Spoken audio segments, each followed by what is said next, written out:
베드로후서 1장 16절입니다. 우리 주 예수 그리스도의 능력과 강림하심을 너에게 알게 한 것이 교묘히 만든 이야기를 따른 것이 아니요 우리는 그의 크신 위엄을 친히 본 자라. 지극히 큰 영광 중에서 이러한 소리가 그에게 나기를 이는 내 사랑하는 아들이요 내 기뻐하는 자라 하실 때 그가 하나님 아버지께 존귀와 영광을 받으셨느니라. 이 소리는 우리가 그와 함께 거룩한 산에 있을 때 하늘로부터 난 것을 들은 것이라. 또 우리에게는 더 확실한 예언이 있어 어두운 데를 비추는 등불과 같으니 날이 새어 샛별이 너희 마음에 떠오르기까지 너희가 이것을 주의하는 것이 옳으니라. 먼저 알 것은 성경의 모든 예언은 사사로이 풀 것이 아니니 예언은 언제든지 사람의 뜻으로 낸 것이 아니요 오직 성령의 감동하심을 받은 사람들이 하나님께 받아 말한 것임이라. 이 장면, 오늘 본문에서는 말하자면 베드로 사도의 모든 권면은 어떤 근거, 어떤 권위를 가지고 하는 것인가 하는 것입니다. 베드로 사도의 이 권면, 이 서신을 받아야 하는 초대교회 믿음의 공동체들에게 하는 권면의 근거는 내용은 우리가 다 아는 예수 그리스도의 주되심이요 그가 이루신 구원과 약속하신 하나님의 뜻을 바라보는 소망입니다. 그것이 확실하다는 것을 어떻게 하는가? 나는 예수가 누구인지 알며 보았다 하는 것이 이제 근거입니다. 여기에 그 근거로서 그 베드로의 증언의 그 체험은 변화산 사건입니다. 그러나 이것은 예수 그리스도의 전 생애를 통한 특별히 죽음과 부활로 이루어진 내용을 다 모아서 변화산 사건을 대표로 들고 있는 것이죠. 아직 죽으시기 전에 그리고 부활의 영광을 보이시기 전에 이미 변화산에서 하나님께서 성자 하나님을 그 구원자 되시며 하나님의 뜻을 이룰 자로 보내신 신적 사명을 가진 하나님의 종인 것을 또 그의 승리를 변화산에서 보였고 베드로는 그 증인이라 이렇게 얘기하는 것입니다. 그러나 오늘 이 내용에서 진정한 증인은 베드로의 목격, 베드로의 확신의 진정한 근거는 성령께 있다는 것을 알게 됩니다. 우리는 그것을 마지막에 20절과 21절에 있는 먼저 알 것은 성경의 모든 예언은 사사로이 풀 것이 아니니 예언은 언제든지 사람의 뜻으로 낸 것이 아니요 오직 성령의 감동하심을 받은 사람들이 하나님께 받아 말한 것임이라 해서 성경 또는 평행적인 표현으로 예언 이렇게 해서 그것들은 다 성령께서 증언하시는 것이라 이렇게 얘기를 하고 그렇게 말함으로써 자신의 확신과 증언이 성령 하나님의 증언에 근거하고 있다 이렇게 얘기합니다. 조금 오늘 내용은 어려워질 수 있습니다. 여기서 예언이라는 말은 하나님의 약속 또는 하나님의 의지, 하나님의 뜻 이런 것을 가르칩니다. 미래를 안다라고 너무 시간적인 개념을 가지고 작정과 결과라는 개념을 가지고 가면 그 뜻이 너무 좁아집니다. 그보다 훨씬 깊고 넓게 하나님의 그 약속이요, 의지요, 뜻을 말합니다. 그것은 성령 하나님만이 아십니다. 그리고 우리는 그 예언들이 전부 미래로만 미루어져 있지 않고 과거에 있었던 약속들이, 예언들이 이미 성취된 것들로 그 예언의 진실성을 확보할 역사적 근거들을 가지고 있습니다. 그리고 지금 이 시점에서는 그런 예수 그리스도와 성령 하나님의 증거들을 근거로 하여 말하자면 사도 베드로는 자신의 권면들을, 기독교의 복음을 권면하며 증언하는 근거로 삼고 있습니다. 사도행전 2장에 가보십시다. 사도행전 2장 14절입니다. 베드로가 11사도와 함께 서서 소리를 높여 이르되 유대인들과 예루살렘에 사는 모든 사람들아, 이 일을 너희로 알게 할 것이니 내 말에 귀를 기울이라. 때가 제3시니 너희 생각과 같이 이 사람들이 취한 것이 아니라 이는 곧 선지자 요엘을 통하여 말씀하신 것이니 일렀으되 하나님이 말씀하시기를 말세에 내가 내 영을 모든 육체에 부어주리니 너희의 자녀들은 예언할 것이요 너희의 젊은이들은 환상을 보고 너희의 늙은이들은 꿈을 꾸리라. 그때 내가 내 영을 내 남종과 여종들에게 부어주리니 그들이 예언할 것이요 또 내가 위로 하늘에서는 기사를 아래로 땅에서는 징조를 베풀리니 곧 피와 불과 연기로다. 주의 크고 영화로운 날이 이르기 전에 해가 변하여 어두워지고 달이 변하여 피가 되리라. 누구든지 주의 이름을 부르는 자는 구원을 받으리라 하였느니라. 이스라엘 사람들아, 이 말을 들으라. 너희도 아는 바와 같이 하나님께서 나사렛 예수로 큰 권능과 기사와 표적을 너희 가운데서 베푸사 너희 앞에서 그를 증언하셨느니라. 그가 하나님께서 정하신 뜻과 미리 아신 대로 내준 바 되었거늘 너희가 법 없는 자들의 손을 빌려 못 박아 죽였으나 하나님께서 그를 사망의 고통에서 풀어 살리셨으니 이는 그가 사망에 매여 있을 수 없었음이라. 이렇게 말합니다. 이 성령 강림으로 인하여 예루살렘 성이 이제 놀라게 되었죠. 십자가에 못 박아 죽인 예수가 살아났다라는 소문과 그를 따르던 자들이, 저들은 분명한 이유를 모르겠지만 각국에서 여러 나라에서 몰려온 나라 사람들의 방언으로 말을 하는 것을 보았고, 저들의 확신과 감격과 그 기쁨을 목도하고 다 놀라고 있습니다. 저들이 술 먹고 취했다. 그러자 베드로가 때가 제3시니, 그러니까 아침 9시입니다. 지금 우리 시간으로 아침 9시에 무슨 술 취할 일이 있냐. 이건 그게 아니고 요엘 선지자로 예언하셨던 말씀이 응한 것이라. 하나님이 그의 영을 부어주신 것이라. 그렇게 이 설명을 해나가기 시작합니다. 그러면서 결국은 어디로 초점을 모으느냐 하면 지금이 말세라. 이 말세라는 성경의 개념은 이젠 때가 다 됐다. 하나님의 계획과 뜻하시고 작정하신 것의 완성이 눈앞에 와 있다 라는 개념입니다. 예수 그리스도의 죽음으로 우리는 말세에 진입합니다. 예수 그리스도의 오심과 그의 죽으심은 이제 하나님께서 그의 뜻을 역사와 온 우주 앞에 이루어내실 그 약속의 진정한 성취를 위하여 그 앞에 아무 순서도 이제 남아있지 않다는 것을 의미합니다. 남은 일은 이제 완성뿐입니다. 이 말세는 그래서 예수 그리스도의 죽으심과 부활로 말미암는 구원을 은혜로 베푸시는 것으로 말세라는 때에 진입하며 주께서 다시 오시는 그때까지가 말세입니다. 시간적 개념이기보다는 그러니까 기간의, 시간의 간격의 개념이 아니라 순서의 개념입니다. 이제 남은 사건은 주님 재림밖에 없으며 재림 전에 있어야 할 일은 초림뿐입니다. 그렇죠? 초림이 있어야 재림이 있죠.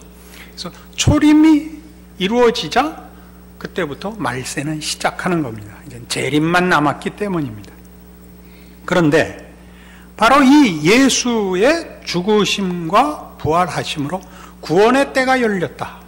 그리고 그것은 이제 마지막 때를 말하는 것이며, 그 마지막 때는 위기와 공포라는 개념에서가 아니라, 그 개념이 없는 것은 아니지만 선택에 의해서 영벌로 갈 수 있고 영원한 화를 자초할 수 있다는 의미에서 위기도 되고 공포도 될 수 있지만, 보다 더 중요한 것은 하나님께서 그가 작정하시고 약속하셨던 구원을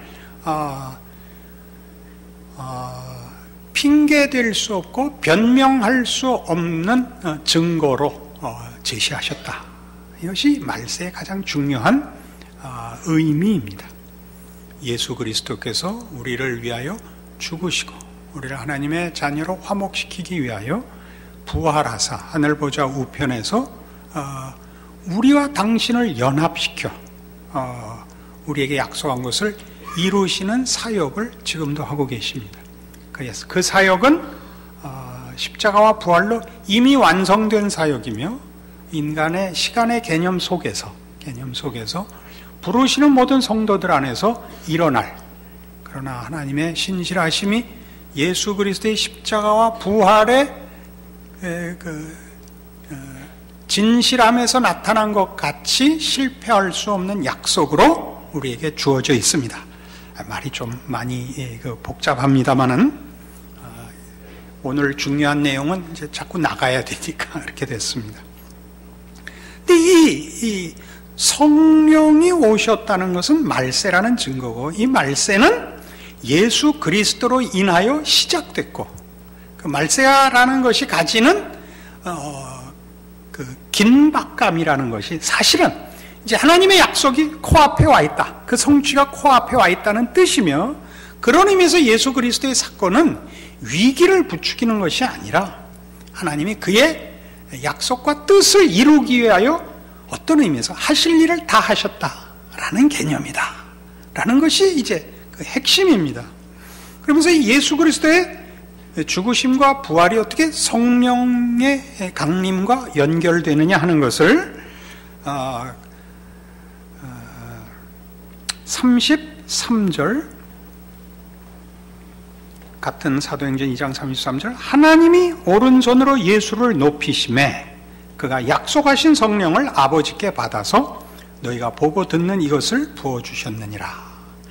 그러니까 성령의 오심은 한 영혼을 어떤 의미에서 체험적으로나 또는 특히 감정적으로 확고하게 하기 위해서 오시는 것이 아닙니다. 가장 중요한 성령 강림의 중요한 내용은 예수 그리스도의 구원주 되심에 대한 핑계할 수 없는, 그리고 다른 것으로 더 이상 좋은 증거를 삼을 수 없는 하나님 자신의 증거입니다. 성령께서 오신다는 것은 예수 그리스도의 이름에 붙여졌던 임마누엘이라는 뜻의 실현입니다. 하나님이 친히 그의 백성들과 함께 하십니다. 성령 강림의 가장 중요한 그 증거입니다. 그래서 이 베드로 사도의 지금 베드로 전후서에 나오는 신앙 공동체에 주는 모든 권면들은 이 확실한 근거, 예수 그리스도의 성육신, 그의 생애, 그의 죽으심과 부활이 역사적 사실이었던 것에 근거한, 그리고 그 역사적 사실이 다만 인간의 역사에서 일어날 수 있는 가능성에 대한 문제가 아니라 하나님께서 성령을 보내어 다른 것으로는 대체할 수 없는 하나님의 뜻과 약속의 성취를 우리 영혼에 확인시키는 것으로 외적인 증거와 내적인 증거를 결합시키고 있는 것이라 라고 증언하므로, 성령 강림에 대한 이 오순절 성령 강림의 현장에 있었던 사도로, 예수 그리스도의 변화산 사건을 목도한 증인으로, 그리고 그의 죽으심과 부활을 목격한 증인으로 오늘 이 권면을 제시할 수 있는 권위를 가지게 되는 것입니다. 그래서 이 문제는 사도행전을 여는 이 초기에 굉장히 중요한 내용이 됩니다. 우리는 사도행전 1장이 예수님께서 이제 제자들을 모으시고 마지막 부탁을 하시고 승천하는 것으로 되어 있고, 2장이 성령 강림이며 거기 베드로의 이 설교가 나오고, 이어지는 3장에 이 사건이 나옵니다. 3장 사건을 봅시다. 사도행전 3장 제9시 기도 시간에 베드로와 요한이 성전에 올라갈새 나면서 못 걷게 된 이를 사람들이 메고 오니, 이는 성전에 들어가는 사람들에게 구걸하기 위하여 날마다 미문이라는 성전문에 두는 자라. 그가 베드로와 요한이 성전에 들어가려 함을 보고 구걸하거늘 베드로가 요한과 더불어 주목하여 이르되 우리를 보라 하니 그가 그들에게서 무엇을 얻을까 하여 바라보거늘 베드로가 이르되 은과 금은 내게 없거니와 내게 있는 이것을 네게 주노니 나사렛 예수 그리스도의 이름으로 일어나 걸으라 하고 오른손을 잡아 일으키니 발과 발목이 곧 힘을 얻고 뛰어서서 걸으며 그들과 함께 성전으로 들어가면서 걷기도 하고 뛰기도 하며 하나님을 찬송하니 모든 백성이 그 걷는 것과 하나님을 찬송함을 보고 그가 본래 성전 미문에 앉아 구걸하던 사람인 줄 알고 그에게 일어난 일로 인하여 심히 놀랍게 여기며 놀라니라. 여기 있는 이 안전뱅이를 일으킨 사건은 사도행전에 맨 처음 기록된 기적입니다. 그리고 이 기적에 대하여 사람들이 놀랍니다. 11절에 나은 사람이 베드로와 요한을 붙잡으니 모든 백성이 크게 놀라며 달려나가 솔로몬의 행각이라 불리는 행각에 모이거늘 베드로가 이것을 보고 백성에게 말하되 이스라엘 사람들아 이 일을 왜 놀랍게 여기느냐? 우리 개인의 권능과 경건으로 이 사람을 걷게 한 것처럼 왜 우리를 주목하느냐? 아브라함과 이삭과 야곱의 하나님 곧 우리 조상의 하나님이 그의 종 예수를 영화롭게 하셨느니라. 너희가 그를 넘겨주고 빌라도가 놓아주기로 결의한 것을 너희가 그 앞에서 거부하였으니 너희가 거룩하고 의로운 일을 거부하고 도리어 살인한 사람을 놓아주기로 구하여 생명의 주를 죽였도다. 그러나 하나님이 죽은 자 가운데서 그를 살리셨으니 우리가 이 일의 증인이라. 그 이름을 믿음으로 그 이름이 너희가 보고 아는 이 사람을 성하게 하였나니 예수로 말미암아 난 믿음이 너희 모든 사람 앞에서 이같이 완전히 낫게 하였느니라. 이 기적과 이 기적에 대한 베드로의 설명을 보시면 모든 핵심은 예수 그리스도에게로 모여지는 것을 봅니다. 지금은 말세다 이겁니다. 말세란 뭐라고요?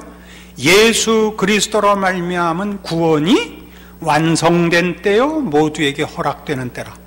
예수 그리스도의 이름으로 예수 그리스도를 믿음으로 그 안에서 하나님의 자녀가 되므로 예수가 걸어간 길을 걸을 수 있고 예수를 보내신 하나님의 뜻에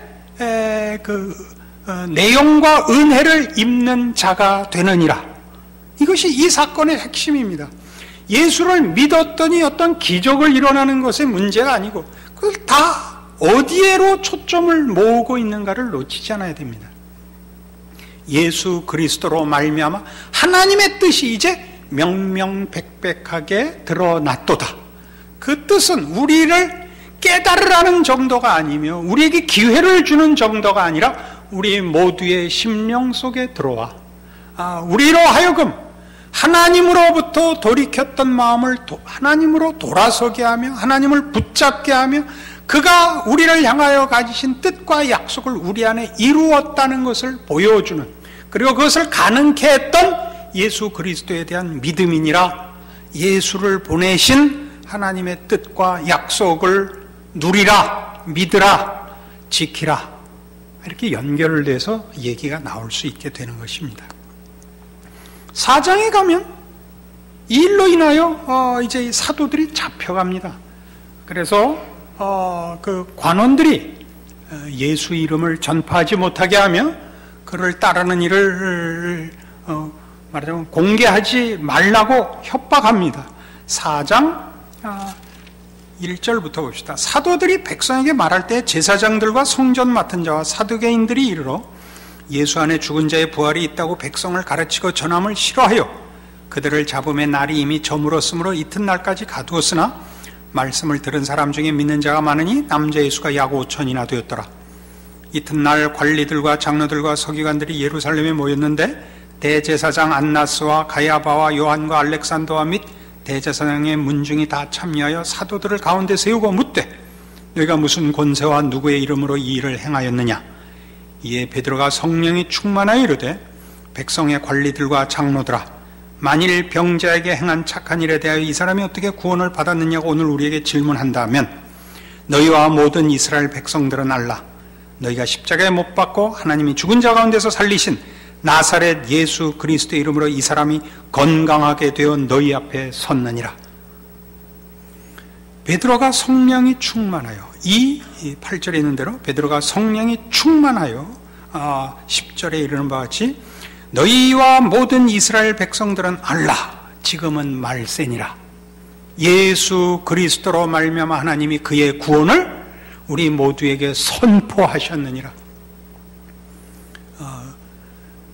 믿고 그의 백성이 되는 길 이외의 길을 택하는 것은 하나님의 뜻에 거스르는 것이요 어긋난 것이니라. 그 둘 중에서 하나를 선택해야 하느니라. 그 예수 그리스도 안에서 우리에게 요구하시는 길은 이렇게 약속을 이루신 것이며 그 이루어진 약속이 역사적으로 명명백백한 사건이요 우리의 심령 속에 그 성령 하나님이 찾아오사 증언하시는 핑계댈 수 없고 부인할 수 없는 사실이니라. 이렇게 증언하는 것입니다. 그래서 우리는 오늘 이 베드로후서 1장에 있는 이 모든 내용들을 사도 베드로가 믿게 된 믿음의 공동체 앞에 지금 초대교회 성도들은 예수 그리스도라는 인물에 대해서 알고 있는 사람들입니다. 자기의 눈으로 친히 본 사람은 극소수일지 몰라도 이미 그 소식을 잊을 수 없는 예수라는 사람이 실제로 있었고 그가 어떤 일들을 행했고 그가 어떻게 죽었고 그가 어떻게 살았느냐를 이게 다 들었던 사람들, 적어도 목격자에게서 직접 얘기를 들은 사람들로 구성되어 있는 대상들입니다. 그 사람들에게 지금 베드로가 이 얘기를 합니다. 그러나 그 모든 내용에 오늘 우리 거의 시간적으로 2000년 가까이 지난 오늘날의 우리들에게 같은 설득력을 갖느냐? 물론 그렇습니다. 우리 안에 성령의 증거가 있기 때문입니다. 성령의 증거라는 것은 그렇게 이렇게 초월적으로 신비하게 그렇게 찾아오심으로써 성령의 임재를 확인하는 것이 아니라 세상 학문이 가르쳐 주지 않는 것, 다른 데서는 만들어낼 수 없는 것, 내 본성이 수긍하지 않는 성경의 약속들에 대하여 공감하게 만든다는데 성령의 임재의 증거가 있습니다. 우리 남포교회라는 이름 속에 모여있는 우리 믿음의 식구들일지라도 우리는 취미가 다르고 성격이 다르며 관심사가 다릅니다. 그러나 우리가 한 교회라는 이름 속에 신앙생활을 같이 할 수 있는 것은 성령 이외에는 이렇게 만들 수가 없습니다. 우리 마음에 들지 않는 것이 한 교회 내에서도 얼마나 많습니까? 그럼에도 불구하고 그 교회에 나오는 것은 이 성령 이외에 어떤 것으로도 할 수가 없습니다. 여러분 나올 때마다 10만 원씩 나눠준다고 꼭 다 나올 것 같습니까? 누구 보내서 대신 타오라 그러지? 여러분이 와서 설교를 들으면 다 이해를 합니까? 그렇지 않습니다. 거의 졸죠. 그래도 또 나오는 것입니다. 신기한 일입니다. 이 성령의 증거를 여러분 중시해야 됩니다. 그래서 사도행전은 5장에 이 얘기를 합니다. 5장이 중요한 얘기가 나오는데 아나니아와 삽비라 이야기입니다. 우리는 아나니아와 삽비라 이야기를 조금 그 내용을 과소평가하는 버릇이 있습니다. 헌금을 약속하고 좀 띄어먹었습니다. 그래서 죽었죠, 둘 다. 그런데 내용을 보면 5장 1절 아나니아라는 사람이 그의 아내 삽비라와 더불어 소유를 팔아 그 값에서 얼마를 감춤해 그 아내도 알더라. 얼마만 가져다가 사도들의 발 앞에 두니 베드로가 이르되 아나니아여 어찌하여 사단이 내 마음에 가득하여 내가 성령을 속이고라는 말을 알겠죠. 그러니까 정당한 성령의 증거를 갖고 있으면 이 일은 심각한 겁니다. 뭐가 심각하냐면 성령을 거스린다는 것은 우리 성경에서는 용서함을 받지 못하는 죄라고 지칭되는 무서운 죄입니다. 그런 의미에서 이 아나니아는 성령이 그 마음에 증언을 하지 않았던 사람일 수 있습니다. 이 가능성이 더 많습니다. 근데 여기서 내가 어찌 성령을 속이고 라고 말하는 것은 말하자면 믿는 자들이란 개인의 의지, 선택, 지식보다 비교할 수 없이 초월적인 우월한 신적 증거에 의해서 부름받은 자들이라 이렇게 얘기하는 겁니다. 어찌하여 네가 성령을 속이고 땅값 얼마를 감추었느냐. 그래서 이제 아나니아가 죽죠. 7절에 3시간쯤 지나 그의 아내가 그 일어난 일을 알지 못하고 들어오니 베드로가 가로되 그 땅 판값이 이것뿐이냐 내게 말하라니 이르되 예 이것뿐이라 하더라. 베드로가 이르되 너희가 어찌 함께 꾀하여 주의 영을 시험하려 하느냐. 보라, 내 남편을 장사하고 오는 사람들의 발이 문 앞에 이르렀으니 또 너를 메어 내가리라 하니 곧 그가 베드로의 발 앞에 엎드러져 혼이 떠나는지라. 젊은 사람들이 들어와 죽은 것을 보고 메어다가 그의 남편 곁에 장사하니. 그리고 중요한 표현이 나와요. 온 교회와 이 일을 듣는 사람들이 다 크게 두려워하니라. 교회라는 이름이 여기서 제일 처음 등장합니다. 교회라는 이름이, 그러니까 교회란 뭐냐? 즉 믿는 자들이란 뭐냐 그런 뜻입니다. 믿는 자들이란 뭐냐? 성령의 증거에 의하여, 성령의 임재로 인하여 하나님께 붙들린 사람들이라 그런 뜻입니다. 이것은 다른 것으로 대체할 수 없습니다. 이것이 사도 베드로가 오늘 이 베드로 전후서를 쓰면서 믿음의 공동체에게 이렇게 해라, 이렇게 살아라 라는 모든 권면을 가능하게 하는 증거들인 것입니다. 너희는 믿음을 따라 행하라. 성경의 내용들을 사사로이 풀지 마라. 예언을 사사로이 풀지 마라. 쉽게 얘기해서 하나님의 약속들을 쉽게 생각하지 마라. 너희가 다 이해하려고 하지 마라. 그런 뜻이 됩니다. 무엇을 따라 살아라. 그것은 성령의 감동으로 쓰여진 것이다. 그 같은 성령이 너희를 예수 그리스도 안에 있는 하나님의 부르심과 약속 안으로 부른 줄 아느냐? 그러면 순종해라 이겁니다. 어떻게? 본문으로 돌아옵니다. 1장 베드로후서 1장 19절. 또 우리에게는 더 확실한 예언이 있어 어두운 데를 비추는 등불과 같으니 날이 새어 샛별이 너희 마음에 떠오르기까지 너희가 이것을 주의하는 것이 옳으니라. 등불은 무엇이고 샛별은 무엇이냐 하는 것이죠. 더 확실한 예언이 있어 어두운 데를 비추는 등불과 같다. 그러나 이 더 확실한 예언이 등불이고 날이 새어 샛별이 마음에 떠오르기까지 이것을 주의하라. 이렇게 됩니다. 그러면서 성경의 모든 예언은 사사로이 풀지 마라. 그렇게 경고가 이어지는 겁니다. 앞에 있는 증거들을 제가 성경을 찾아서 확인한 이유가 여기에 있습니다. 성령께서 우리를 하나님의 자녀로 부르시며 예수 그리스도 안에 있는 구원으로 우리를 붙들어 매십니다. 그렇다고 해서 우리가 하나님의 뜻과 작정들에 대해서 모든 것을 알지는 못합니다. 여기서 말하는 모든 것은 뭐냐면 그 운명과 결정을 모른다는 뜻이 아니라 그 인도하는 모든 발걸음을 우리가 다 이해하지 못한다 이겁니다. 이 얘기가 왜 필요했을 것 같습니까? 초대교회는 그 어느 때보다 사회적으로 정치적으로 어려운 시기였습니다. 예수 그리스도를 죽은 가운데서 부활시키는 하나님이 그의 영을 보내어 모든 영혼들을 하나님 안에 충만케 하실 수 있는 하나님이 왜 이 고통스러운 현실들에 개입하시지 않는가? 이 질문은 초대교회에 당연히 있었을, 누구에나 있었을 질문이며, 그리고 사실은 역사적으로 교회사 속에서 어느 시대나 일어나는 질문입니다.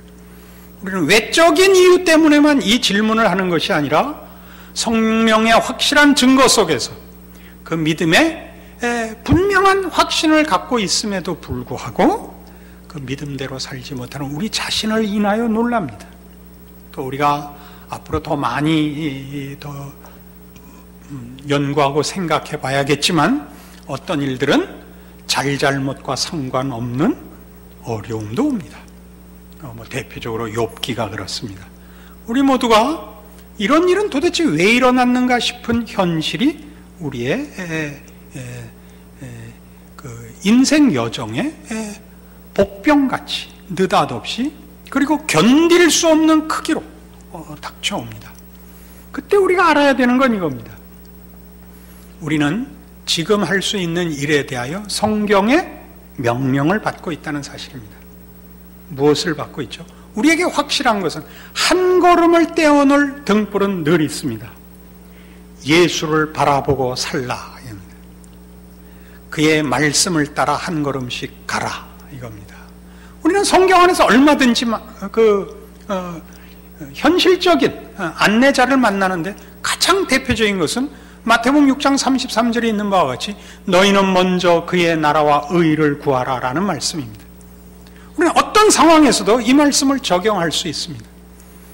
여러분이 하나님이 왜 이런 일을 주시는가라는 여러분이 납득할 수 없는 상황에서도 하나님의 나라와 뜻을 구하는 것은 가능합니다. 그렇죠? 그건 실패했어도 가능하며 의심 속에서도 가능합니다. 그러나 우리는 저 미래를, 저 끝을 보여주기까지 라는 단서를 붙여서 지금 해야 할 일을 외면하는 것입니다. 샛별이 나타날 때까지, 샛별은 이른 아침을 말하죠. 동트기 직전, 때가 다 되어 주께서 다시 오실 때, 또는 주님이 다시 오신다는 사실을 보다 넓고 깊고 높이 아는 때까지 그것은 미루어져 있습니다. 그것은 하나님의 소관입니다. 우리는 그 가는 길을 저 끝까지 다 확인하고 갈 수가 없습니다.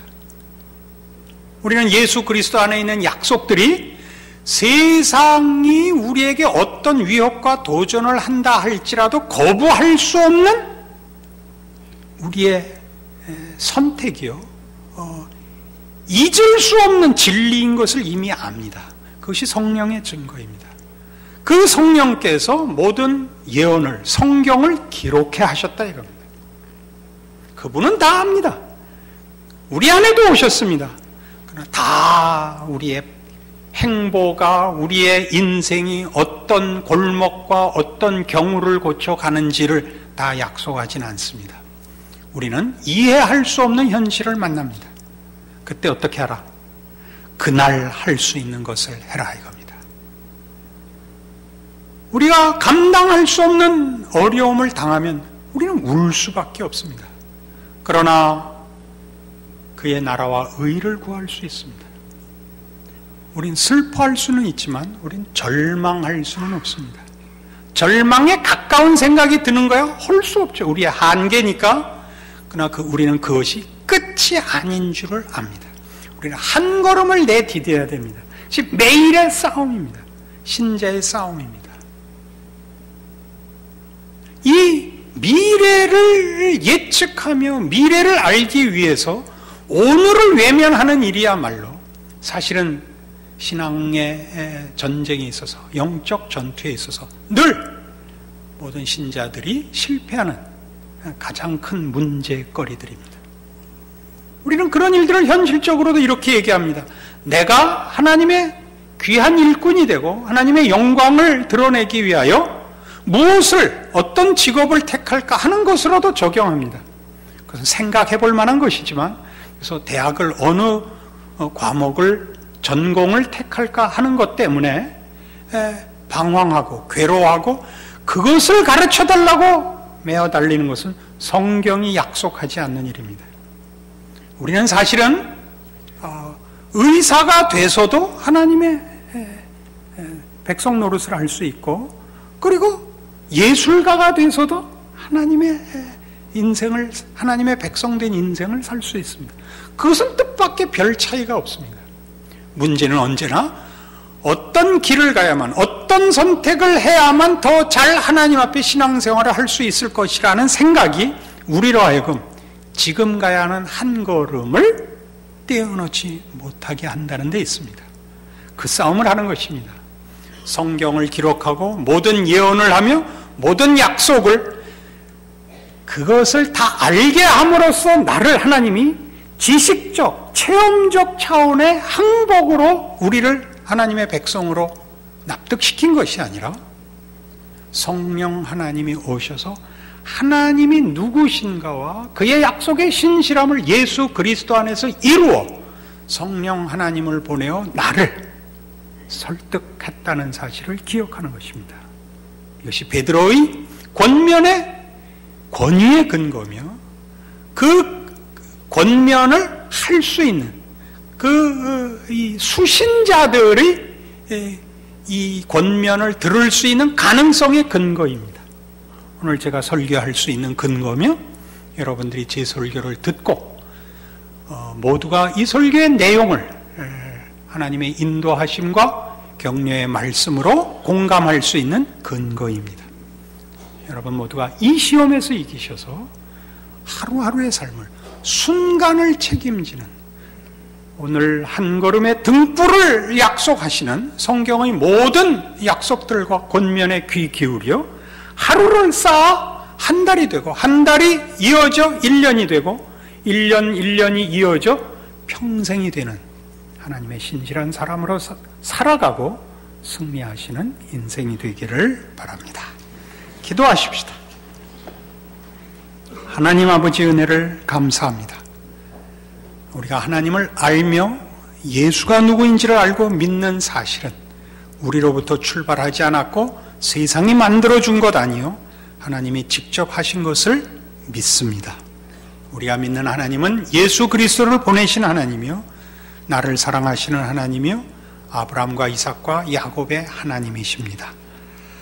이제 그 하나님이 우리에게 믿을 만한 증거와 성령 하나님의 임재하심으로 하나님의 말씀들을 우리의 진리와 영원한 약속으로 알고 믿게 하셨으니 이제는 우리의 하루를, 우리의 현실을 하나님의 약속을 따라 순종하며 책임있게 사는 날들로 이어가는 신자 되게 오늘 요구하셨습니다.